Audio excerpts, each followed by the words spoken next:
Problem create कहीं भी होगा तो हम रिकॉर्डिंग सेशन में डाल देंगे, ठीक है। सो बच्चे हवा घबराइएगा नहीं, और मैंने जो सेशन में रिकॉर्ड किया है वो आपके यूट्यूब पे रह जाएगा, हटेगा नहीं, ठीक है। चलिए, तो 1 नंबर का क्लियर हो गया छोटू आप सबका। और बिल्कुल कमेंट करते रहिएगा कि हाँ सर समझ में आया अथवा नहीं आया। दूसरा में कह रहा है द्विघात बहुपद इतना के शून्यक हैं। अब देखो शून्यक पूछ रहा है, लिखा हुआ एक्स स्क्वायर प्लस में 3x प्लस में 2 बराबर में क्या होगा 0। अब देखिए दोनों प्लस में है तो फाइनली है कि इसका जो शून्यक होगा वो दोनों का दोनों माइनस में होगा, ठीक है, क्योंकि पूरा प्लस में है। देखिए दोनों माइनस में है, इसमें एगो प्लस है तो ये तो एकदम नहीं होगा, इसमें भी एगो प्लस एकदम नहीं होगा, इसमें भी एगो प्लस है एकदम नहीं होगा। राइट आंसर हो जाएगा ए। ये हुआ आपका ट्रिक का कमाल की मात्र 2 सेकेंड में आंसर दीजिएगा। लेकिन मान लेते हैं कि आपको कभी कभी ऐसा रहे कि दोनों ऑप्शन मैच कर जाए, तो इसके लिए तोड़ लीजिएगा। यहाँ पर कुछ नहीं तो 1 है, और 1 को 2 से मल्टीप्लाई करेंगे तो कितना आएगा 2 आएगा। समझ में आ रही है ना। तो 2 को ऐसा से तोड़िए कि जोड़ने घटाने पर 3 आ जाए। तो मैंने ऐसे कर सका x square plus 2x plus x plus 2 बराबर 0। जब हम तोड़ेंगे तो यहाँ पर हो जाएगा x कॉमन, यानी x प्लस 2, और एक कॉमन है x प्लस 2 बराबर 0। अब आप देख सकते हैं यहाँ हो जाएगा x प्लस 2 इंटू में हो जाएगा x प्लस 1 बराबर 0। और इसीलिए x plus 2 is equal to 0 और x plus 1 is equal to 0। अब x का मान होगा, यहाँ देखिए प्लस 2 है उधर जाएगा -2, यहाँ पर हो जाएगा प्लस 1 है उधर जाएगा -1। तो हमारा आंसर क्या मैच कर गया, ऑप्शन नंबर ए। समझ में आ गया छोटू। तो मैंने आपको दोनों विधि बताया कि बाई द वे अगर डायरेक्टली मारना है तो ठीक है मेरा ट्रिक लगा दो, और अगर नहीं अगर मैच कर रहा है तो आप मेरा सोल्यूशन लगा दो, ठीक है। तीसरा में कह रहा है इसका बहुलक क्या होता है। बहुलक जिसकी बारंबारता अधिक होगी ना, जिसकी बारंबारता अधिक होगी वही उसका बहुलक होता है। देखो 3 इसमें कै बार आया, 1 2 3 4, जो 3 आया है वो 4 बार आया है। 5 जो है केवल कितनी बार आया है, 1 बार आया है। 4 इसमें कितनी बार आई है, तो केवल 1 बार आई है। और 3 2 कितनी बार आई है, तो केवल 1 बार आई है। तो 1 कितनी बार आई है, तो केवल 1 बार। आप बताइए सबसे अधिक बार कौन आया, तो 4 बार आया, वो भी कौन 3। तो इसका आंसर हो जाएगा 3, यानी बहुलक जो होगा वो option number D correct answer, ठीक है। ये मन में करना है, इतना लिखना नहीं है, मन में करना है, जिससे कि आपका टाइम का बचत होगा। यस और नो, टाइम का बचत होगा, इसीलिए मैंने बोला मन में ही करना है। राइट, आगे बढ़ते हैं अगला सवाल की तरफ। क्वेश्चन नंबर 4, सेक 30 डिग्री का मान क्या होगा। मेरे प्यारे बच्चों सेक 30 डिग्री का मान जो है, अगर किसी को याद है तो ठीक है, नहीं तो आप कॉस 30 डिग्री का मान तो आराम से याद किए होंगे। कॉस 30 का मान होता है √3/2। अब आप बताइए कि सेक 30 डिग्री कैसे लिखेंगे, तो 1/cos 30 डिग्री, यानी इसका उल्टा तो हो जाएगा 2/√3। Option number B correct answer. Clear है। 5वां में कह रहा है दो त्रिभुज सर्वांगसम तब कहे जाते हैं जब उनके समान आकार हो, समान माप हो, दोनों हो, इनमें से कोई नहीं। याद रखिएगा कि अगर दो त्रिभुज सर्वांगसम है तो उसका सभी अंग समान होना चाहिए। सभी अंग समान रहेगा तभी वह सर्वांगसम रहेगा। तो इसलिए इसका आंसर सी हो जाएगा, दोनों। ठीक है प्यारे बच्चों, वीडियो को शेयर कर देना, लाइक करना नहीं भूलिएगा कोई भी बच्चा। आगे बढ़ते हैं क्वेश्चन नंबर 5 के बाद 6ठा नंबर में। अब देखो कह रहा है कि tan a बराबर इनमें से क्या होगा। अब देखो tan a तो एक फार्मूला जानते होंगे, सेक स्क्वायर a माइनस में tan square a is equal to 1, ठीक है। हमसे पूछा है tan a, तो tan a बचा लेंगे ना, तो tan स्क्वायर a बराबर हो जाएगा सेक स्क्वायर a -1, और इसीलिए केवल tan a का वैल्यू पूछा है, तो रूट में हो जाएगा सेक स्क्वायर a -1। ये हमारा आंसर हो जाएगा sec square a -1, option number B. हम चाहते तो डायरेक्ट भी मार सकते थे, लेकिन मैंने ऐसा नहीं किया क्योंकि आप लोगों को बेसिक समझाना था। 7वां नंबर प्रश्न में चलते हैं। अभी तक देखते हैं कोई भी सवाल भारी नहीं हुआ है, और आई होप कि आपका एक एक क्वेश्चन ईजी होगा। देखो 7 नंबर में दो वृत्तों का व्यास 9 सेंटीमीटर है और 7 सेंटीमीटर है। मतलब मैंने मान लिया कि बड़ी आर जो है 9 cm है। अच्छा व्यास दिया हुआ है ना, तो व्यास को हम डी से सूचित करते हैं। तो ऑब्जेक्टिव बना रहे तो ज़्यादा लॉन्ग नहीं करेंगे, त्रिज्या निकाल दो डायरेक्टली। कितना हो जाएगा बड़ी आर का, माने 9 है व्यास तो उसका आधा होता है 9/2, और छोटी जो व्यास है ना वो 7 है तो हो जाएगा 7/2 त्रिज्या। अब कहता है उनके क्षेत्रफलों का अनुपात क्या होगा, तो ऊपर में निकाल देते हैं पाई आर स्क्वायर, अब बट्टा नीचे पाई आर स्क्वायर। ये देखो पाई से पाई कट जाएगा तो बड़ी आर कितना है 9/2, नीचे हो जाएगा 7/2, टोटल का होल स्क्वायर। 2 से 2 कट जाएगा, यानी 9/7 का स्क्वायर कर दो, जो आएगा वो आंसर 9×81, 7×7 49। यहाँ हो जाएगा कितना answer, option number D correct answer. So हमारा आंसर हो जाएगा 81:49। और बाय द वे इतना लॉन्ग नहीं करना है तो मैं इसके लिए ट्रिक भी बता सकता हूँ कि ट्रिक क्या है ना, डायरेक्टली कुछ नहीं करना है, दोनों का क्षेत्रफल पूछा है तो इसका वर्ग करके रेशियो निकाल दो, यही आंसर होगा। 9:81, 7:49, ठीक है। त्रिज्या भी रहेगा तो भी ऐसे ही करना है, व्यास भी रहेगा तो भी ऐसे ही करना है। 8 में कौन अपरिमेय संख्या नहीं है, मतलब नहीं है, तो बताइएगा अपरिमेय कौन नहीं है। देखो ये √10 अपरिमेय हुआ, √24 अपरिमेय, पूरा पूरा वर्गमूल नहीं निकल पा रहा है, √35 भी अपरिमेय है। सो राइट आंसर हो जाएगा डी, क्योंकि 121 का वर्गमूल 11 जो कि एक परिमेय है, ठीक है। 9 नंबर का क्वेश्चन आप देख पा रहे हैं कि 5, 15 और 20 का लासा और मासा का अनुपात क्या होगा। देखो 5, 15 और 20, अगर हम बात करते हैं पहले 5 तो 5 को लिखेंगे 5, 15 को लिखेंगे 5×3 और 20 को लिखेंगे 5×2 का स्क्वायर। तो HCF कैसे निकलता है, फाइनली HCF निकल जाएगा तीनों में, 5 कॉमन है तो 5, और LCM कैसे निकलता है बाबू, तो जो कॉमन है वो भी, और साथ ही साथ जो छूट गया यानी 3×2 का स्क्वायर। अब हमसे पूछा इसका रेशियो क्या होगा, तो भागा दे दो, 5 से 5 कट गया, ऊपर बच गया 1 और नीचे बच गया 2 4 तिया 12, यानी आंसर हो जाएगा 1:12। जी हाँ, ऑप्शन नंबर मैच नहीं किया, अच्छा मैच कर गया, लासा और मासा पूछा था तो उलट जाएगा, मतलब पहले 12 आएगा बाद में 1 आएगा, 12:1, option number D correct answer. समझ में आ गया, क्योंकि आप देख सकते हो यहाँ पर मासा और लासा निकाले हैं तो 1/12 आया, लेकिन हमसे तो लासा बटा मासा पूछा है तो उल्टा पूछा है तो 12/1 हो जाएगा। क्लियर है। अगला सवाल की तरफ बढ़ते हैं। क्वेश्चन नंबर 10 में किसी त्रिभुज ए बी सी में कोने का मान 90 डिग्री है, बी सी मान 13 है, ए बी बराबर 12 है, तो ए सी का मान क्या होगा। अब देखो इसके लिए मैंने एक त्रिभुज ले लिया, कौन त्रिभुज, समकोण, क्योंकि यहाँ पर कह दिया है कोण ए है 90 डिग्री, तो ठीक है 90 डिग्री डाल दिए, बाकी बच गया बी और सी। अब बी सी का मान 13 है तो ये हो गया 13, ए बी का मान 12 तो ये हो गया 12, और हमसे पूछा ए सी क्या होगा, तो आपको पता है ये आधार हो गया, और आधार का फॉर्मूला कैसे निकलता है, कर्ण स्क्वायर माइनस लंब का स्क्वायर।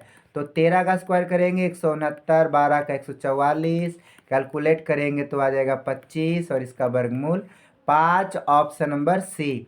इसके लिए इतना लंबा नहीं करना है छोटू, हम कई बार बताए हैं क्लास में और अभी भी बता देते हैं।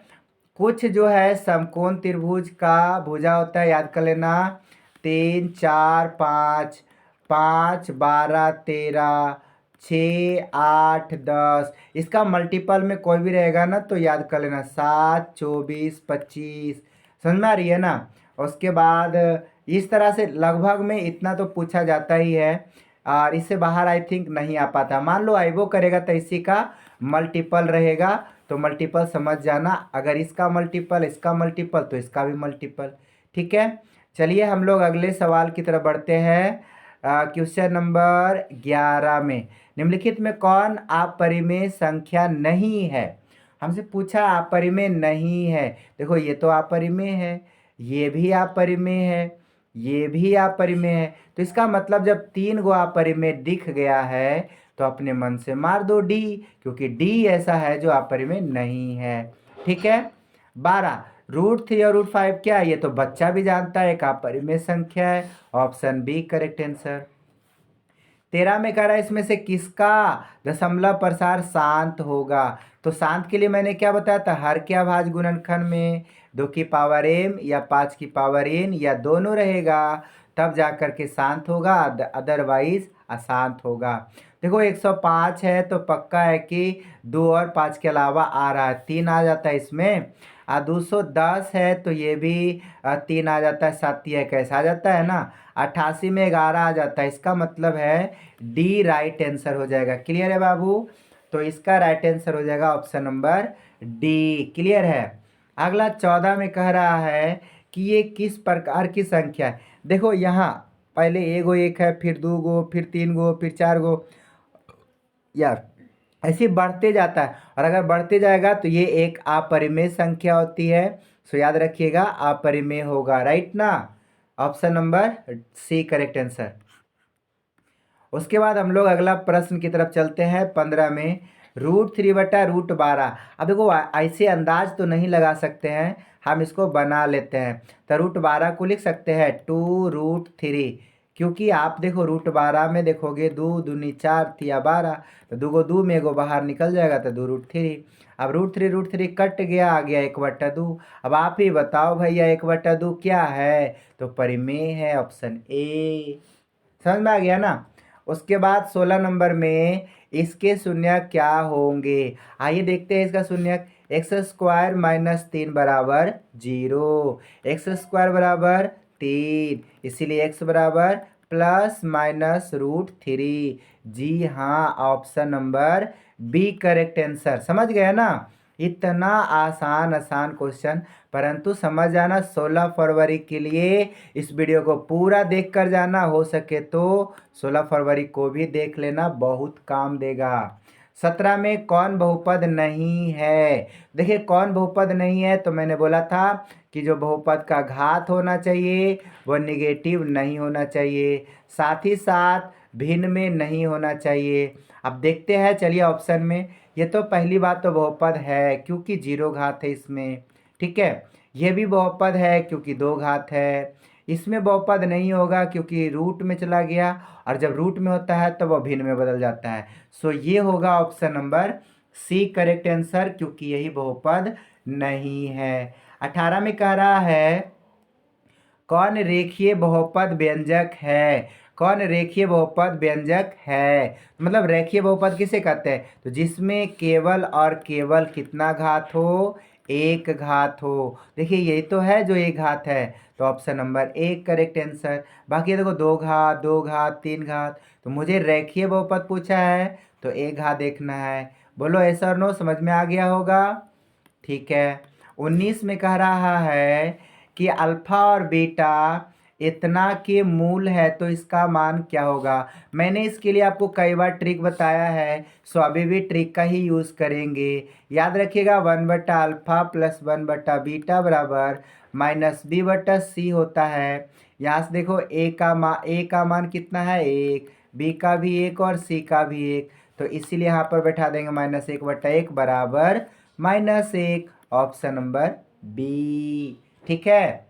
20 में कह रहा है कि ए का मान जिसके लिए समीकरण निकाय इतना का अद्वितीय हल है। वाह क्या बात है, इतना आसान क्वेश्चन मानो अगर एग्जाम में पूछ दिया ना तो फिर तो बल्ले बल्ले। समझ में आ रही है ना। आइए देखते हैं इसको कैसे बनाना है। अब देखो समीकरण लिखो, ax - y बराबर 2, फिर लिखा हुआ है 6x - 2y बराबर 3। तो a का मान पूछा है ना, तो सामने सामने तुलना कर लो। ए भाई a/6 यहाँ हो जाएगा a/6 बराबर -1/-2, माइनस माइनस कट गया, तिरछा गुना करेंगे तो 2a बराबर 6, इसलिए a बराबर हो जाएगा 6/2, काट देंगे तो 3। देख लो option number A correct answer. लेकिन ये नहीं होगा, सॉरी, क्योंकि जानते हैं अद्वितीय पूछा है तो बराबर नहीं लगेगा, बराबर नहीं लगेगा, बराबर नहीं लगेगा, तो बराबर नहीं वाला आंसर मारना है, ये गलत हो जाएगा। ठीक है, समझ में आ गई ना। तो इसलिए ध्यान रखना है, बिल्कुल भी घबराना नहीं है। और 100% देखो लाइक नहीं करते हो छोटू आप लोग, जानते हैं एक चीज़ कर दीजिए, लाइक बहुत कम रहता है वीडियो में। आप बताइए मन लग रहा है कि नहीं लग रहा है, एक बार कमेंट करके बता दो सभी बच्चे। मन लग रहा है कि नहीं लग रहा है? एकदम पूरा मन लग रहा होगा, मुझे तो 100% लग रहा है एकदम।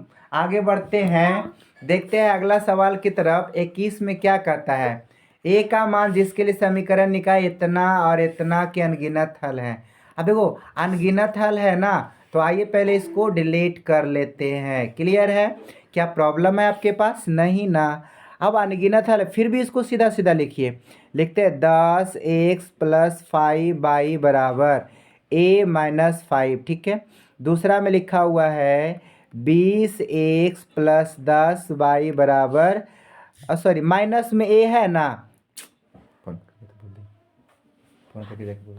यहाँ पर देखिए बराबर में कितना है? बराबर में a है।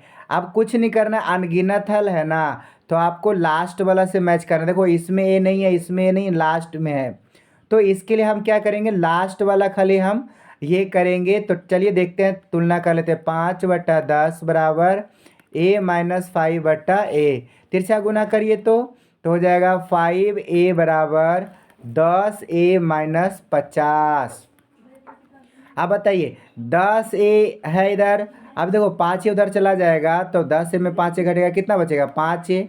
अब 50 इधर आ जाएगा तो 50, इसीलिए हमसे a का मान पूछा है। तब 50/5 काट देंगे तो आ जाएगा 10, यानी हमारा आंसर हो जाएगा सी। ठीक है। अब बताओ कितना भी क्वेश्चन लॉन्ग हो, याद रखना कितना भी क्वेश्चन लॉन्ग हो, लेकिन हम बना देंगे उसको इजी। डॉन का आंसर ना इजी से भी आसान है, पर ये हम नहीं कर रहे, आप सभी डॉन हो। ठीक है, इसीलिए एग्जाम में बिल्कुल भी नहीं छूटना चाहिए, ये हम कहना चाह रहे हैं।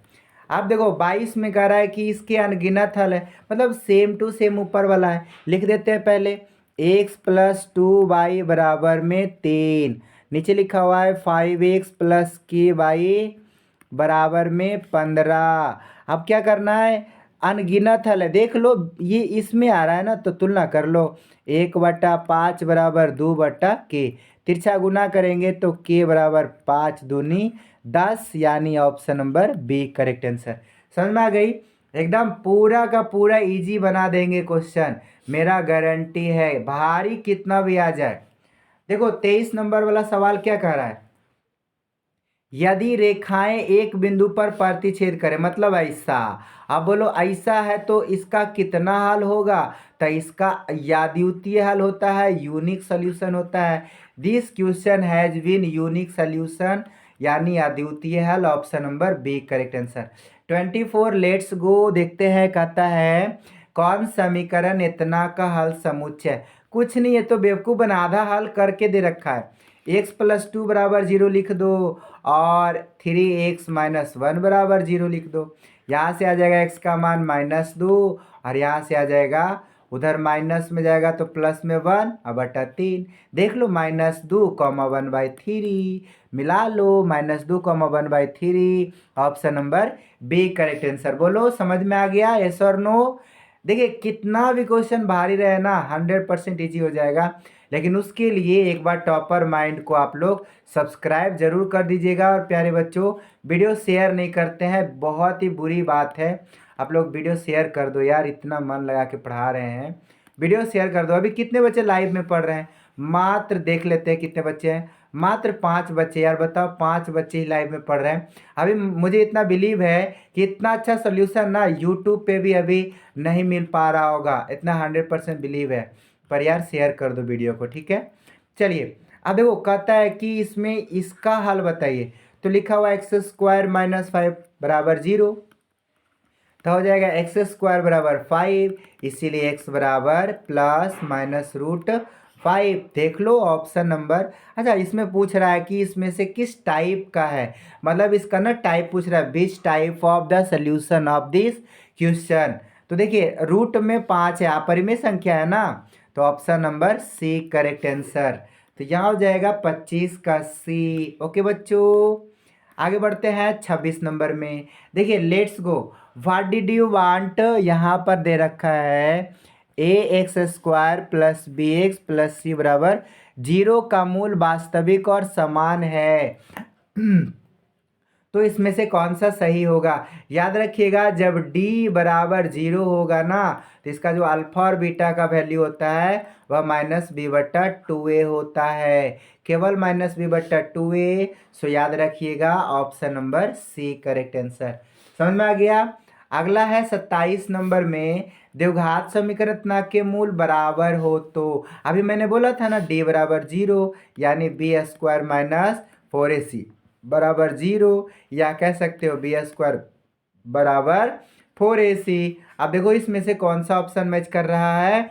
Option number D correct answer. लेकिन हाँ, एक बात और बता देते हैं, जल्दीबाजी नहीं करना, क्योंकि कभी कभी ना एग्जाम में ये वाला उलट देता है, ए की जगह बी, बी की जगह सी, ऐसे उलट देगा। अब उलट देगा और आप झटके में मार दीजिएगा ये वाला, तो हो जाएगा आंसर वो वाला। समझ में आ गया ना? तो इसीलिए कह रहे थे कि ध्यान देना है। उसके बाद 28 नंबर में, द्विघात समीकरण इतना के लिए अगर b² छोटा है 4ac से तो मूल क्या होंगे? अभी वो कॉमन सेंस लगाओ भाई, b² - 4ac 0 से छोटा हो जाएगा, तो सीधी सी बात है उसका कोई वास्तविक मूल नहीं रहेगा। Option C correct answer. समझ में आ रही ना? एक मिनट समझ लो समझ लो। b² अगर 4ac से छोटा रहेगा, समझना, अगर b² 4ac से अगर छोटा है ना, तो ये ध्यान रखना कि यहाँ सही बोले थे, वास्तविक नहीं होगा, क्योंकि माइनस में आ जाएगा, सीधी सी बात है, माइनस में आ जाएगा, और माइनस में होगा तो फिर कुछ भी हो सकता है। ठीक है, चलिए आगे बढ़ते हैं। उसके बाद हम लोग देखेंगे नेक्स्ट क्वेश्चन 28 के बाद 29 नंबर में। देखो 29 नंबर में कह रहा है कि समांतर श्रेणी रचना का 30वां पद ज्ञात करें। मतलब पूरा हलवा पूछा है, हलवा। अब देखो ए का मान कितना बच्चों? 10, 10 10 10। डी का मान कितना है? तो 7 में से 10 घटा दो, मतलब दूसरा पद में पहला पद घटा देंगे। कुछ चीज़ें हैं ना, लिखना जरूरी नहीं होता है। तो 7 में 10 घटाएंगे कितना आएगा? -3। हमसे पूछा क्या है? 30वां पद। एक कम कर देना है, a + 29d, यानी a की जगह 10 है, प्लस 29 गुने डी की जगह पर -3। अब कैलकुलेट करोगे तो 10 - 87, अब बढ़ाओ माइनस में 77, तो माइनस में 77 ऑप्शन बी। बोलो क्लियर है? ये ना बहुत ही ऐसा क्वेश्चन तो 100% एग्जाम में आता ही है, इसलिए मैंने बोला कि अगर आप इस वीडियो को देख लोगे तो finally B Bon the exam, हम एग्जाम जीत लेंगे। ठीक है, B Bon the race. 30 number question, समांतर श्रेणी रचना का 10th पद क्या होगा? 10th टर्म, मतलब हमसे पूछा जा रहा है to find the 10th term of arithmetic progression. देखते हैं क्या होता है। ए का मान यहाँ पर कितना है? -3, और डी का मान तो दूसरा पद माइनस पहला पद, यानी -1/2 -3। तो हल करेंगे, -1/2 माइनस माइनस प्लस। देखो 3 में से आधा घटा दोगे तो 2.5 ना होगा, यानी 5/2 होगा। हमसे पूछा है 10वां पद क्या होगा? तो बच्चों अभी मैंने बताया, एक कम कर दो, a + 9d, ए की जगह पर -3 + 9 इंटू डी की जगह देखो 5/2 है। तो कैलकुलेट करेंगे तो जानते कितना हो जाएगा? पहली बात तो ये है कि मैंने कहीं गलती तो नहीं न किया है। तो 9 इंटू डी का मान 3 दूनी 6 में, हाँ सही है। तो -3 + 9 × 45/2, 45/2। अब हल कर देंगे तो 3 दूना 6, 45 में 6 घट जाएगा तो माइनस में 39। लेकिन ऐसा तो ऑप्शन नहीं मैच कर रहा है, कहीं ना कहीं तो गड़बड़ है। 3 में आधा घटा देंगे तो आ जाएगा 2.5।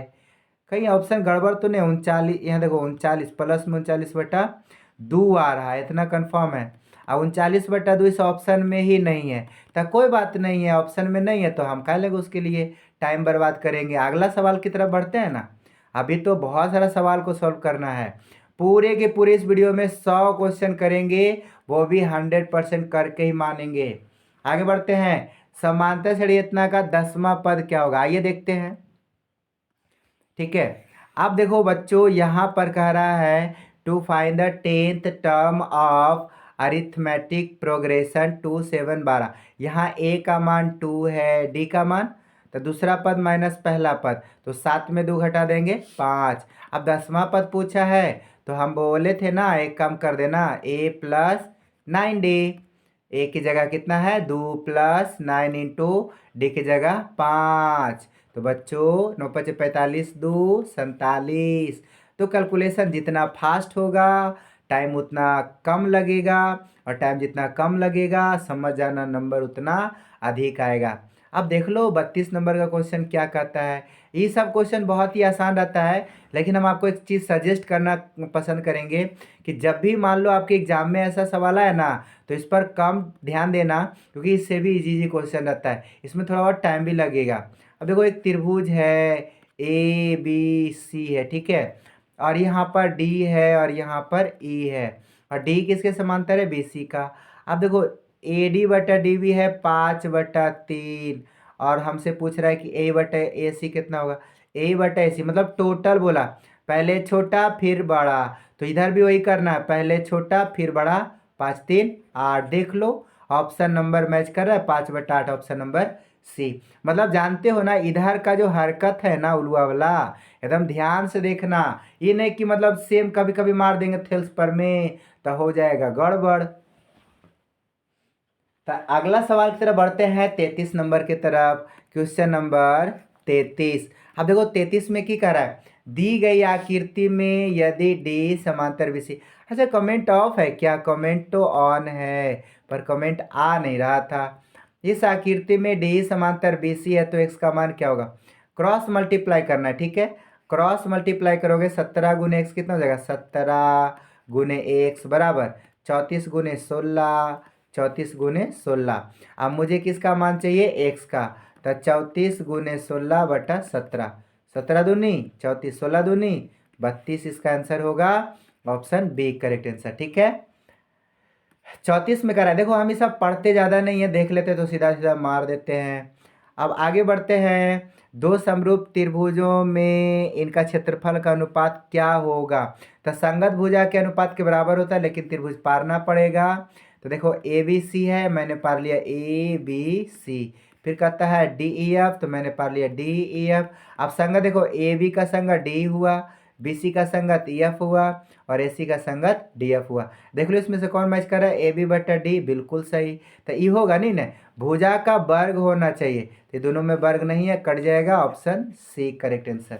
समझ में आ रहा है ना, क्षेत्रफलों का जो अनुपात होता है वह संगत भुजाओं के वर्ग के समानुपाती होता है। 34 के बाद 35 नंबर के सवाल में हम लोग देख पा रहे हैं कि समबाहु त्रिभुज एबीसी की एक भुजा 10 है, ठीक है। अब देखो समबाहु त्रिभुज की एक भुजा 10 है मतलब 10 है, ठीक है। आगे पढ़ लेते हैं कि कहता है समबाहु त्रिभुज का, अच्छा एक और त्रिभुज है, इसकी भुजा दे रखा है 5। डोंट वरी, ये मान लो A1 है, A2 है, इसका भाग 5 है। ए बी सी और डी एफ के क्षेत्रफल का अनुपात क्या होगा, अरे भाई तो बहुत इजी पूछ दिया, A1/A2 का होल स्क्वायर कर दो, यानी 10/5 का होल स्क्वायर करेंगे तो 5 दूनी 10, तो 2 का स्क्वायर करेंगे 4/1, यानी 4:1। Option number D. अभी मैंने बताया था ना 34 नंबर का जो क्वेश्चन मैंने बोला, सेम थ्योरी यहाँ 35 में लग रहा है, सेम थ्योरी कि दो त्रिभुजों के क्षेत्रफल का अनुपात उनके संगत भुजाओं के वर्ग के समानुपाती होता है थेल्स पर में, ठीक है। आगे बढ़िए 36। किसी बिंदु की बाई अक्ष से दूरी इस बिंदु का क्या कहलाता है। देखो एक्स और बाई में, आप किससे पूछा, बाई अक्ष का दूरी, बाई अक्ष से दूरी एक्स का निर्देशांक, और एक्स को हम लोग क्या कहते हैं, तो भुज कहते हैं। तो यहाँ हो जाएगा भुज भुज भुज एक्स निर्देशांक, option number B correct answer. कोई भी ऑप्शन हो सकता है, कभी भुज लिख देता है तो कभी एक्स निर्देशांक लिख देगा, कुछ भी लिख सकता है, कुछ भी मतलब कुछ भी। 37। इसमें ये किस चतुर्थांश में है। देखिए यहाँ पर आप गौर करोगे तो एक्स का माइनस है मतलब यहाँ पर, और बाई का प्लस मतलब ऊपर। ये देखो कौन सा चतुर्थांश है, तो दूसरा चतुर्थांश है, option number B correct answer. याद रखिएगा इसमें दोनों प्लस, इसमें एक्स का माइनस बाई का प्लस, इसमें दोनों माइनस, और इसमें एक्स का प्लस बाई का माइनस। आगे बढ़ते हैं 37 के बाद 38 नंबर, किस पाद में है, वही क्वेश्चन है सेम टू सेम अभी जो मैंने 37 नंबर में देखा, एक्स का माइनस बाई का प्लस मतलब दूसरा पाद। अब 39 में कह रहा है कि एक सच से दूरी उस बिंदु की क्या कहलाती है। आ गया ना, वही मैंने बोला था ना पहले, एक सच से पूछेगा तो बाई निर्देशांक, यानी बाई को क्या कहते हैं, तो याद रखिएगा बाई को कोटि कहते हैं, एक्स को क्या कहते हैं, भुज कहते हैं। तो यहाँ हो जाएगा कोटि, ऑप्शन बी। 40 में 1 और 5 किस चतुर्थांश में, दोनों प्लस में है, पहला चतुर्थांश। 41 किस चतुर्थांश में, दोनों माइनस में है, तीसरा चतुर्थांश। ठीक है। 42 √2 कॉस थीटा का मान 1 है, तो हम ऐसे कह सकते हैं कॉस थीटा बराबर 1/√2। अब 1/√2 क्या डिग्री का मान है, 45 डिग्री का। तो option number B correct answer. अब बताइए, ज़्यादा समय भी नहीं लग रहा है और साथ ही साथ पूरा इजी इजी तरीका से भी सॉल्व कर रहे हैं ना। तो मेरे प्यारे बच्चों, अगला सवाल की तरफ बढ़ते हैं हम लोग। क्वेश्चन नंबर 43, 1 + cot² थीटा बटे, सॉरी ए है, बटे 1 + tan² है। तो आई होप ऊपर क्या लिखा हुआ, ऊपर लिखा हुआ है cos² है, नीचे लिखा हुआ है sec² है। क्योंकि आपको फार्मूला पता होगा, 1 + tan² बराबर, अभी मैंने ऊपर निकाल के आपको बताया था वीडियो के स्टार्टिंग में ही, sec² है। ऊपर का फॉर्मूला है cosec² का। अब हल कर दो, ये तो आपको आता ही होगा। देखो, cos² को हम लिखेंगे 1/sin² इंटू sec² को 1/cos, उलट जाएगा तो ऊपर चला जाएगा cos²। तो cos/sin cot, यानी ऑप्शन सी करेक्ट आंसर। देखो, हम इतना जो समझाते हैं ना, केवल और केवल आपका बेसिक के लिए, वरना फास्ट में तो तुरंत मार देंगे। ठीक है। अगला सवाल की तरफ बढ़ते हैं। 44 नंबर में साइन थीटा का मान 3/5 है। अब देखो, साइन थीटा का मान 3/5 है, तो कॉस थीटा का मान क्या होगा। यहाँ से कभी कभी ना लॉन्ग बनाना नहीं चाहिए, कभी कभी शॉर्ट में काम चलाना चाहिए, और मैंने इस वीडियो में बताया भी था। देखो, साइन थीटा का मान 3/5, इसको लिखेंगे p/h। p का मान 3 है, h का मान 5 है। अगर आप b निकालोगे √h² - p², तो फाइनली कितना लाओगे, 4। 4 आ जाएगा। और वैसे भी मैंने लिखा दिया कि समकोण त्रिभुज का कर्ण होता है। अब आइए, हमसे पूछा है कॉस थीटा b/h, यानी b का मान 4, h का मान 5, 4/5, option number B correct answer. Clear है बच्चों? वीडियो को लाइक करना नहीं भूलिएगा, जितने भी बच्चे लाइव में पढ़ रहे हैं। अच्छा अच्छा, ए नंबर होगा। ओहो, चलिए आगे बढ़ते हैं। 45 नंबर में 9 sec² थीटा - 9 tan² थीटा किसके बराबर है। देखो, अगर हम 9 कॉमन निकालेंगे तो sec² थीटा माइनस में tan² थीटा, तो इसका मान 1 होता है, और 1 × 9 करेंगे तो कितना हो जाएगा, 9, ऑप्शन बी करेक्ट आंसर। 46 इसका वैल्यू क्या होगा। देखो, साइन और कॉस एक दूसरे का पूरक होता है। 48 और 52 जोड़ के 90 डिग्री, पूरक है ना एक दूसरे का, ये तो कट जाएगा, और जब कट जाएगा तो बच गया केवल 2, यानी ऑप्शन ए करेक्ट आंसर। समझ में आ गया। 47 में कहता है tan थीटा का मान √3 है, तो थीटा का मान क्या होगा। तो आप ही बता दो, tan कितना डिग्री का मान √3 होता है, 60 डिग्री, ऑप्शन डी। 48 किसी वृत्त पर बाह्य बिंदु से खींची गई स्पर्श रेखाओं की संख्या कितनी होती है। तो वृत्त के बाह्य बिंदु से केवल 2 स्पर्श रेखा खींची जाती है, ऑप्शन बी। 49 में कह रहा है बच्चों कि वृत्त सी है जिसका केंद्र O और त्रिज्या R के अंतःभाग में एक बिंदु P है, तो कौन सा सत्य है। तो देखो, जब भी त्रिज्या होगा ना, तो 1 मिनट पहले तो हम पार ही लेते हैं। ये O हो गया, इसके अंदर कोई बिंदु P है, और ये त्रिज्या हो गया, मान लो कि R है। ठीक है। अब आपसे पूछ रहा है ना कि बताइए R जो है, यानी त्रिज्या जो है वो OP से क्या होगा। तो त्रिज्या जो है वो OP से बड़ा होगा।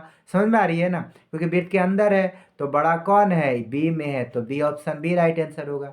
समझ में आ रही है ना, आर बड़ा होगा ओपी से। कहीं ना कहीं त्रिज्या बड़ा होता है, और ओपी क्या है, छोटा ना है, थोड़ा सा भी कम जाएगा तो छोटा हो जाएगा। आगे बढ़ते हैं। 49 के बाद 50 नंबर वाला सवाल देखिए। इस आकृति में सीधा सीधा लास्ट में जाइए। ओ पी एम पूछा है, ओ पी एम मतलब इधर वाला एंगल पूछा है। तो अब आपको करना क्या है, बहुत ही सिंपल है। ये 60 और ये 90, तो जोड़ देंगे तो कितना होगा, 90 + 60, 9×15, यानी 150 डिग्री।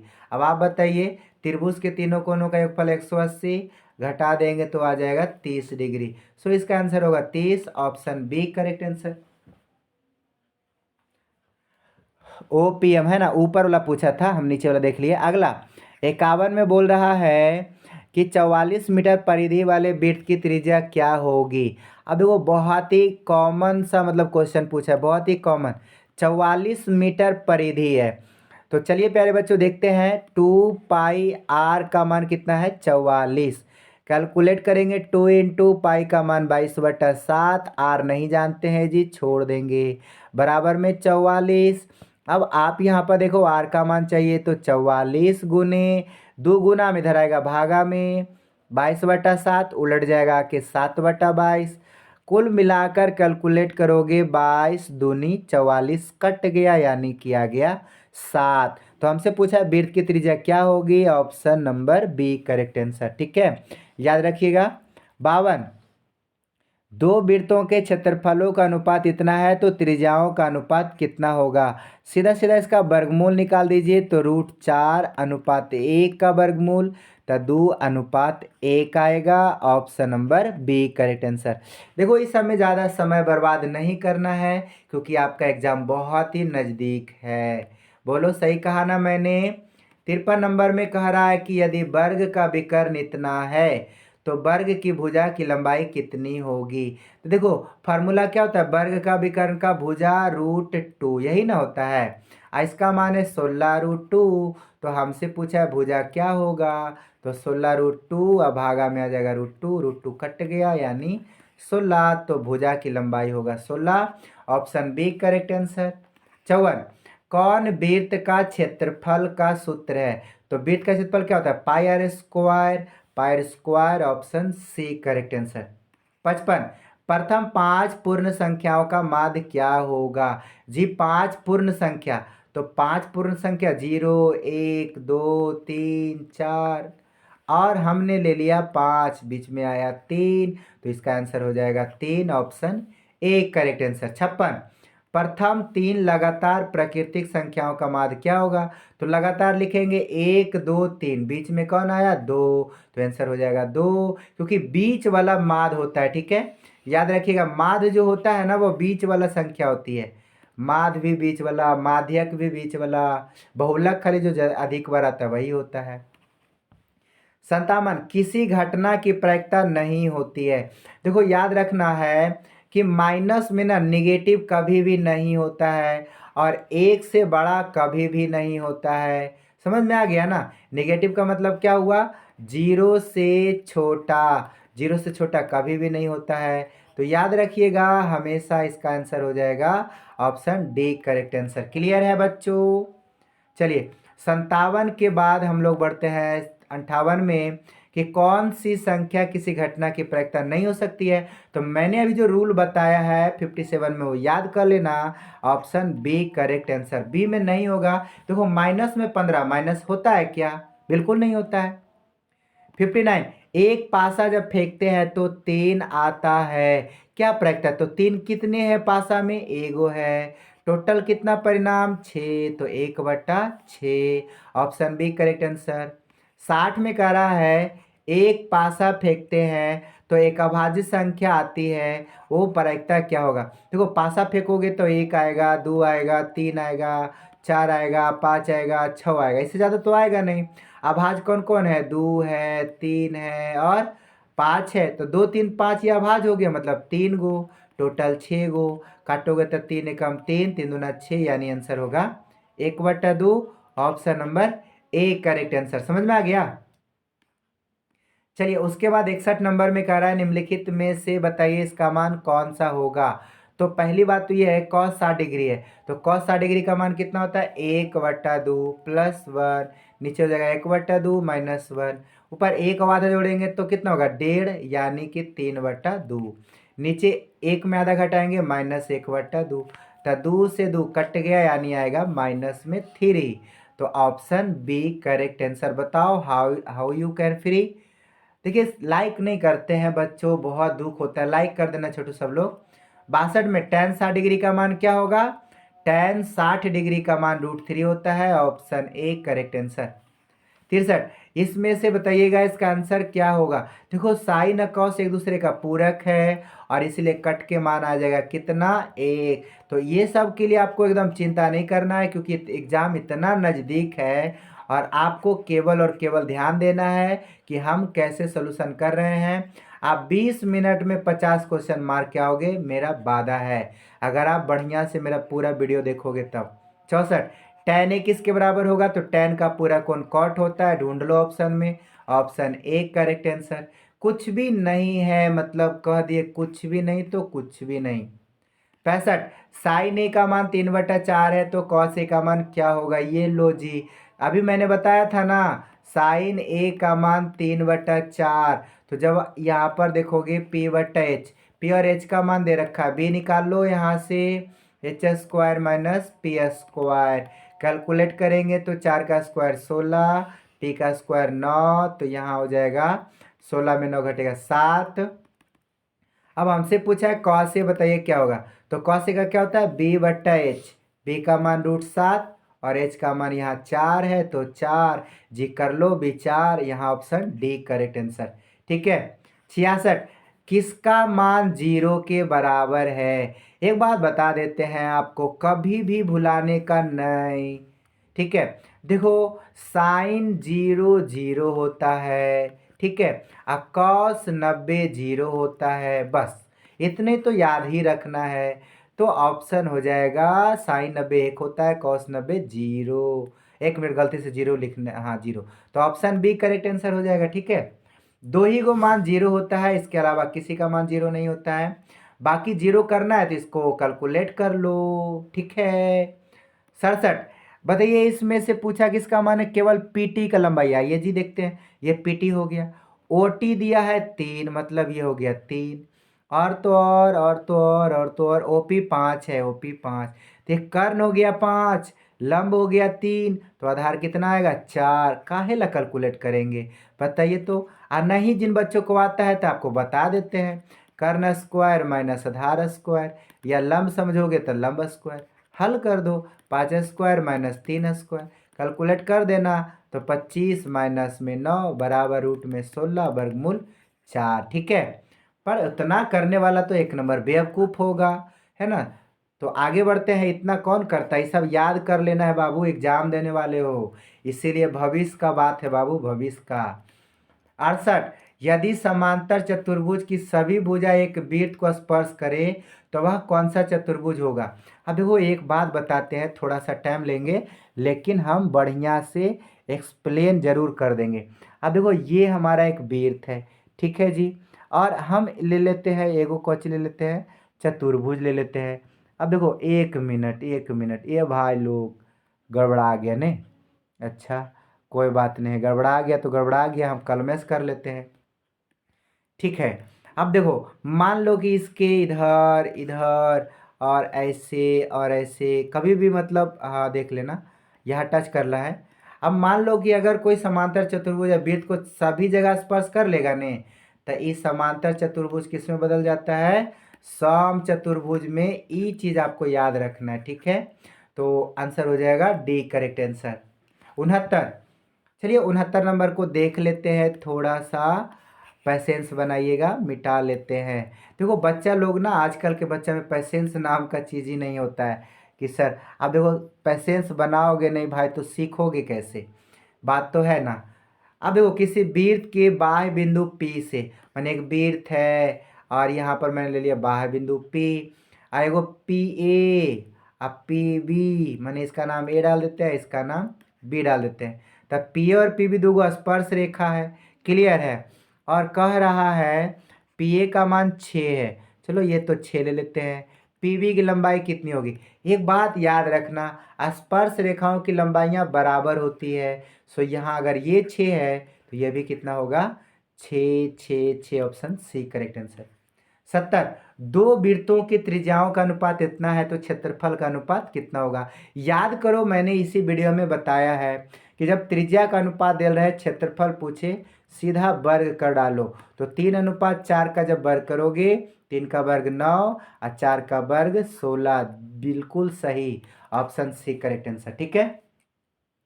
समय को नष्ट नहीं करना है और जहाँ तक जा हो सके तो मेरा ट्रिक का यूज़ करना है। 71, यदि एक वृत्त का परिमाप और क्षेत्रफल बराबर है तो वृत्त की त्रिज्या क्या होगा? समझिए ना, परिमाप क्या होता है 2 पाई आर, क्षेत्रफल क्या होता है पाई आर स्क्वायर। तो पाई आर कट गया तो आर का मान कितना आ गया 2, आर बराबर 2 मात्रक, यानी option A correct answer. Clear है। 72 में दो वृत्तों के क्षेत्रफल का अनुपात इतना है, त्रिज्या क्या होगा? मैंने ये भी बताया, और मान लो भूल भी गए तो ध्यान रखना, अगर क्षेत्रफल का रेशियो दे रखा हो, आपसे त्रिज्या पूछे तो क्या करना, वर्गमूल निकाल देना है।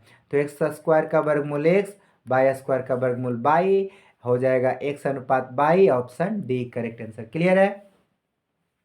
73, यदि किसी वृत्त की त्रिज्या को के गुना कर देंगे तब पुराना और नए वृत्तों का क्षेत्रफल का अनुपात क्या होगा? आइए इसको थोड़ा सा प्रैक्टिकली करते हैं। ठीक है, माने पहले क्या था पाई आर स्क्वायर, अभी के गुना कर देंगे तब पाई इंटू के आर का स्क्वायर होगा कि नहीं होगा? पाई से पाई कट गया, और देखो ऊपर आर स्क्वायर बटा नीचे हो गया k square r square, r square cut गया 1/के स्क्वायर। देख लो कौन सा ऑप्शन है, सी नंबर में 1/के स्क्वायर। अब देखो इतना लंबा थोड़ी न करना है, ट्रिक में क्या करना है, पुराना जो तो पुराना एक है, अब के गुना करेंगे तो स्क्वायर हो जाएगा, यानी के स्क्वायर गुना। ठीक है, फिर भी मैंने दोनों विधि बताया, जो आपको अच्छा लगे वो फॉलो करिए, जो अच्छा ना लगे उसको डिसफॉलो करिए। Okay guys. 74, एक बेलन का व्यास इतना है, ऊंचाई इतना है, कुल पृष्ठ क्षेत्रफल कितना है? देखिए व्यास दे रखा है कितना 28, आई मीन त्रिज्या कितना हो जाएगा 14, यस और नो। ऊंचाई कितनी है, ऊंचाई है 20, मुझे क्या चाहिए बेलन का कुल पृष्ठ क्षेत्रफल, तो 2 pi r into h plus r, यही तो फॉर्मूला होता है कुल पृष्ठ क्षेत्रफल का। तो 2 इंटू पाई का मान 22/7, i r r r r r r r r का मान कितना है 14, i into h plus r जोड़ दो 20 और 14 कितना होता है 34, कट जाएगा 7 दूनी 14। अब गुना भागा तो हमसे आप अच्छा से जानते होंगे, हमसे बेटर जानते होंगे। 22 × 4 = 88, और 88 को मल्टीप्लाई करेंगे 34 से, तो 8 × 32 के 2 बाकी 3, 32 3 35, फिर हो जाएगा 8 या 24 के 4 बाकी 2, 8 या 24 और 2 26, 2 5 4 9 6 3 9 2 9 9 2 2 9 9 2, option number B correct answer. ठीक है। 75, आइए थोड़ा सा लॉन्ग कभी कभी हो जाता है, एक आध क्वेश्चन दे देता है, लेकिन हड़बड़ाना नहीं है, हम हैं ना आपके लिए तैयार। 75, समान ऊंचाई वाले दो सम्मेलनों के आयतन का अनुपात इतना है, तो वक्र पृष्ठ के क्षेत्रफल का अनुपात कितना होगा? पहली बात ये है कि दो गो बेलन है और दोनों का जो ऊंचाई वो सेम है, मतलब कह सकते हैं कि उनके आयतन का रेशियो इतना है। ठीक है, तो हमसे पूछा है पृष्ठीय क्षेत्रफल का रेशियो कितना होगा, तो याद रखना जो आयतन का रेशियो है वही क्षेत्रफल का होगा, 9:16, option A correct answer. Sorry गलती बोल दिए, वर्गमूल निकलेगा इसका, 9:16 का वर्गमूल, तो करोगे तो 3:4, ऑप्शन हो जाएगा सी करेक्ट आंसर। ये नहीं होगा, क्योंकि कैसे हमको पता चला कि सर ये होगा, तो देखिए 2 पाई आर एच बटा 2 पाई आर एच, देखो त्रिज्या का खाली अनुपात होता है ना क्षेत्रफल में, और जबकि आयतन में पाई आर स्क्वायर एच, तो क्षेत्र आयतन में देखो त्रिज्या का वर्ग होता है, लेकिन क्षेत्रफल में केवल त्रिज्या होता है, इसलिए मैंने क्या किया वर्गमूल निकाल दिया। हमेशा याद रखना। आगे बढ़ते हैं नेक्स्ट क्वेश्चन की तरफ। 76, संचयी बारंबारता वक्र कहलाती है, संचयी बारंबारता वक्र कहलाती, ये तो हम कंफ्यूज में हो गए, इसका आंसर क्या होगा? थोड़ा सा पैसेंस बनाओगे तो आई होप कि आप लोगों को मैं आंसर दे पाऊँ। ठीक है, लेकिन आप लोग पैसेंस बनाइएगा तब ना, पैसेंस ही बहुत कम लोग बना पाते हैं। ठीक है, चलिए देख लेते हैं इसका आंसर क्या होगा। तो मेरे प्यारे बच्चों इसका जो आंसर होगा वह तोरण होगा। बस यही बात था और क्या, कंफ्यूज कभी कभी हो जाते हैं तो इसीलिए मैंने थोड़ा सा टाइम ले लिया आपका। लेकिन हाँ, ऐसा सवाल भी एगो रहता है पर हम बार बार भुला जाते हैं। तोरण हो जाएगा संचय बारंबारता वक्र। 77, वर्ग अंतराल 10 से 20 का वर्ग चिन्ह। वर्ग चिन्ह कैसे निकलता है, तो ऊपरी सीमा प्लस निचली सीमा मतलब यू एल प्लस यू बटा 2। तो मेरे प्यारे बच्चों 10 प्लस 20 बटा 2, 20 10 30 बटा 2 करेंगे तो कितना आएगा 15। Option B correct answer. ठीक है, चलिए उसके बाद हम लोग नेक्स्ट क्वेश्चन की तरफ चलते हैं। 78 नंबर में कह रहा है इतना का मध्यिका क्या होगा। मध्यिका पूछा है तो पहले सरियाना है, ऐसे नहीं बनाना है। पहले 0, फिर जी2, फिर 3, फिर मैंने लिया 5, फिर लिया 6, फिर 7, फिर 9। अब तो कोई नहीं होगा ना, 3 3 6 1 7, 3 3 6 1 7। ठीक है, बीच में कौन आया, तब बीच में आया 5, यही आंसर होगा। आई ऑप्शन तो है भी नहीं जी। 1 2 3 4 5 6 7, 7 गो है ना, तो बीच वाला आंसर होता है। देख लेते मिला लेते हैं, 5 2 7 0 6 3 9। अच्छा इनमें से कोई नहीं होगा, छोड़िए ना, उतना कहल मारेंगे। 5 इसमें ऑप्शन में नहीं थे, इनमें से कोई नहीं होगा। ठीक है, 79, दो पासों को एक साथ फेंकने पर दोनों पर समान संख्या आने की प्रक्रिया क्या होगी। तो देखो दोनों पासा पर एक जैसा दो गो परिणाम आता है, टोटल 4 परिणाम आता है, कट जाएगा तो 1/2। ऑप्शन नहीं मिला, आई गड़बड़ है भैया। अच्छा पासा है भाई, हम गलती से गलती सिक्का समझ गए थे। पासा में ना ये वाला सिस्टम नहीं होता है। पासा में दोनों में एक जैसा 6 गो आता है और टोटल 36 परिणाम, तो हो जाएगा 6 कम 6, 6 छक 36 यानी 1/6। Option B correct answer. 80, एक सिक्के को एक बार उछालने पर चित आने की प्रक्रिया, तो चित भी एक के गो आता है, पट भी एक के गो आता है, तो 1/2। Option C correct answer. Clear है। 80 के बाद हम लोग बढ़ते हैं 81 नंबर में। 9 से का स्क्वायर, ये देखो दोबारा आया है तो मार देते हैं डायरेक्टली। 82 नंबर बोला 2 tan थीटा बटा 1 प्लस tan स्क्वायर थीटा, ये केवल tan 2 थीटा के बराबर होगा, यानी tan 60 डिग्री। कैसे, तो थीटा की जगह 30 डिग्री है तो 30 दूनी 60। Option C correct answer. Clear है बाबू। अगला 83 में किसका मान सबसे छोटा है। अब आइए देखते हैं, cos 30 का मान 1/2, cos 45 का मान 1/√2, cos 60 का मान 1/2 आएगा, cos 90 का मान कितना होता है 0, तो सबसे छोटा 0 ने है। Option D correct answer. 84, cos π/3, π/3 का मतलब हुआ 60 डिग्री, cos 60 डिग्री का मान 1/2 होता है। Option A correct answer. समझ गए ना, ध्यान रखिएगा, बहुत ही आसान आसान सवाल है। 85, 1 प्लस कॉट स्क्वायर थीटा बराबर cosec square theta. Option B. 86 में कह रहा है कौन ए ओ पी, बताइए ए ओ पी ये कौन पूछा है। पहले तो यहाँ 90 डिग्री होता है, ठीक है, तो 90 प्लस 35 जोड़ देंगे कितना होगा 125 डिग्री। त्रिभुज के तीनों कोण 180 डिग्री, घटा दोगे तो आ जाएगा 55 degree. Option B correct answer. समझ गए ना, आगे बढ़ते हैं। 87 में कह रहा है कि किसी वृत्त के बाह्य बिंदु P से P और PB स्पर्श रेखा है, PA का मान 8 है तो PB कितना होगा, उसका भी 8 ही आंसर होगा। चलिए ऑप्शन देख लेते हैं, इसका ऑप्शन क्या होगा, तो option number D correct answer. Clear है। 88, एक अर्धवृत्त का परिमाप 36 है। देखो अर्धवृत्त का परिमाप क्या होता है, तब पहले तो πr होता है प्लस 2r होता है और कुल मिलाकर 36 है, तो आर कॉमन निकालेंगे, पाई प्लस 2 बराबर 36। अब यहाँ पर देखो आर का मान कितना है तो नहीं जानते हैं, पाई का मान 22/7 और प्लस में 2 बराबर 36, तो हो जाएगा आर इंटू 22 और 7 दूनी 14, तो 22 प्लस 14 कितना होता है 36/7 और बराबर में 36। अब ये बताइए आर का मान पूछा है तो ये जाएगा भागा में, तो 36 गुने 7/36, 36 से 36 कैंसिल, यानी आर का मान कितना आ गया 7। तो हमसे पूछा त्रिज्या क्या होगी, त्रिज्या होगी 7। क्लियर है। 89 नंबर का क्वेश्चन देख लेते हैं इसको डिलीट करके। ठीक है बच्चों, अब देखो 89 में क्या कह रहा है, एक तार 28 सेंटीमीटर त्रिज्या वाले वृत्त के रूप में मोड़ दिया जाता है, तो बताइएगा वर्ग की भुजा की लंबाई क्या होगी। 1 मिनट आप देखिए, एगो तार है जिसकी लंबाई एक मिनट, त्रिज्या कितनी 28 है। तो पहले इसका परिधि निकाल लो, 2πr।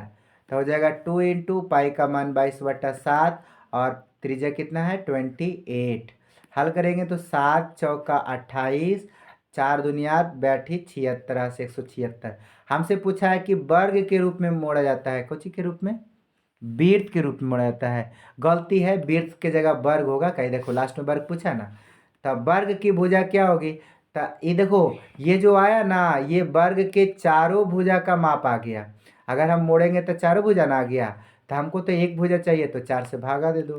तो 4×4 = 16, 4×4 = 16 यानी 44। ऑप्शन सी करेक्ट आंसर, ठीक है। 90, वृत्त का व्यास 14 है, परिधि कौन सी होगी। तो 14 है तो त्रिज्या कितना हो जाएगा 7। तो परिधि पूछा है 2 × पाई का मान 22/7 और आर का मान 7, 7 से 7 कट गया, 22×2 = 44। Option number D correct answer, ठीक है प्यारे बच्चों। अब बताइए मज़ा आ रहा है कि नहीं मज़ा आ रहा है, 100% बोलिएगा मज़ा आ रहा है कि नहीं। आई होप सबको आ रहा होगा, क्योंकि देखिए 91 में क्या करा है, एक बेलन के आधार का व्यास 4 है, ऊंचाई 14 है, तो बेलन का आयतन कितना होगा। अब देखो बेलन के आधार का व्यास दे रखा है, मतलब त्रिज्या कितना हो जाएगा 2। व्यास जब 4 है तो त्रिज्या 2 हो गया। ऊंचाई कितनी है, तो ऊंचाई 14 है। हमसे पूछा बेलन का आयतन बताइए, तो बेलन का आयतन πr²h, यानी पाई का मान 22/7, आर का मान 2×2 × h का मान 14। कैलकुलेट करेंगे तो 7×2 = 14 और 2×2 = 4, 2×2 = 8, बैठे कितना होता है 76 से 176।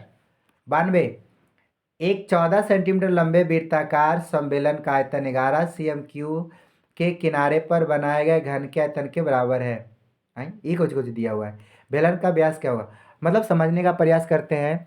एक 14 सेंटीमीटर लंबे वृत्ताकार सम्मेलन के, पहले तो क्वेश्चन में पूरा गड़बड़ है, तो हम इसमें ज़्यादा टाइम वेस्ट नहीं करेंगे, क्योंकि टाइम वेस्ट हो जाएगा। क्वेश्चन पूरा मतलब ना खिचड़ी है। चलिए 93 में देखते हैं, इतना का माद 4 है तो इसका मान क्या होगा। आइए जोड़ते हैं, 1 2 3 4 5 गो है ना, तो पाँचों का माद कितना दिया हुआ है, पाँचों का माद 4 है, तो 5×4 = 20, योगफल आ जाएगा 20। और हम यहाँ योगफल निकालते हैं, 4 3 7 5 12 4 16, तो योगफल आ गया 16 + x। हमसे पूछा x का मान बताइए, तो 20 में से 16 घटा देंगे, तब 20 - 16 यानी आएगा 4। ऑप्शन देख लो ए करेक्ट आंसर, ठीक है।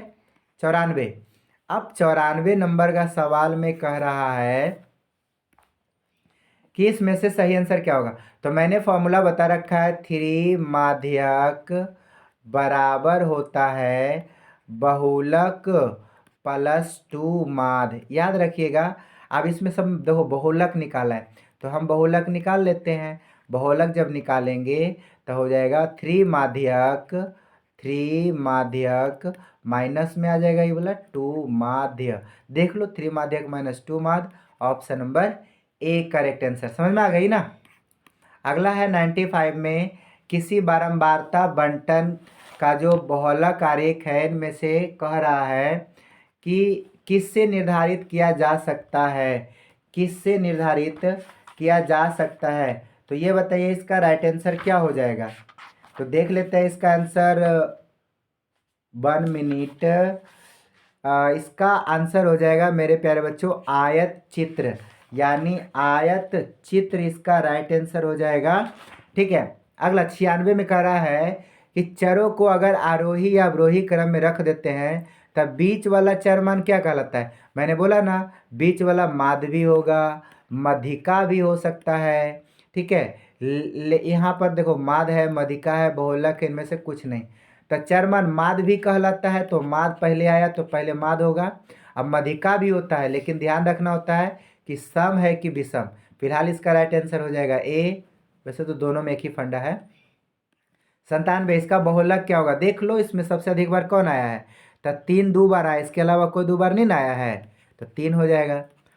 अगला 98 में 2 सिक्के उछालने कहता है, उछालने पर 2 गो पट आने की प्रक्रिया क्या है। 2 गो सिक्का उछालेंगे या 2 गो पट में 2 पट, तो 2 पट एक ही बार आता है, और टोटल है टोटल 4 परिणाम, तो 1/4 हो जाएगा इसका answer. Option D correct answer. Clear है।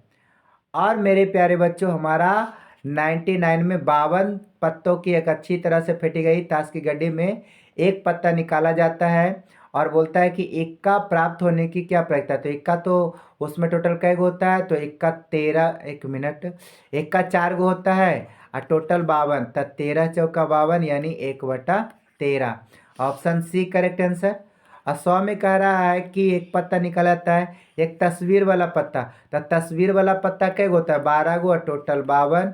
तो 3 चौका 12, 13 चौका 52, 3/13। इसका राइट आंसर हो जाएगा option number A correct answer. समझ में आ गया। तो चलिए मेरे प्यारे बच्चों, कैसा लगा। मैंने बोला था 1 घंटा का क्लास होगा और 100% 1 घंटा का ही क्लास हुआ। बाकी वीडियो अच्छा लगा हो तो वीडियो अपने दोस्तों के पास शेयर करके वीडियो लाइक करना नहीं भूलिएगा और चैनल को सब्सक्राइब जरूर कर दीजिए। बाकी मिलते हैं कल के क्लास में मॉर्निंग में 7:30 बजे। ठीक है, धन्यवाद।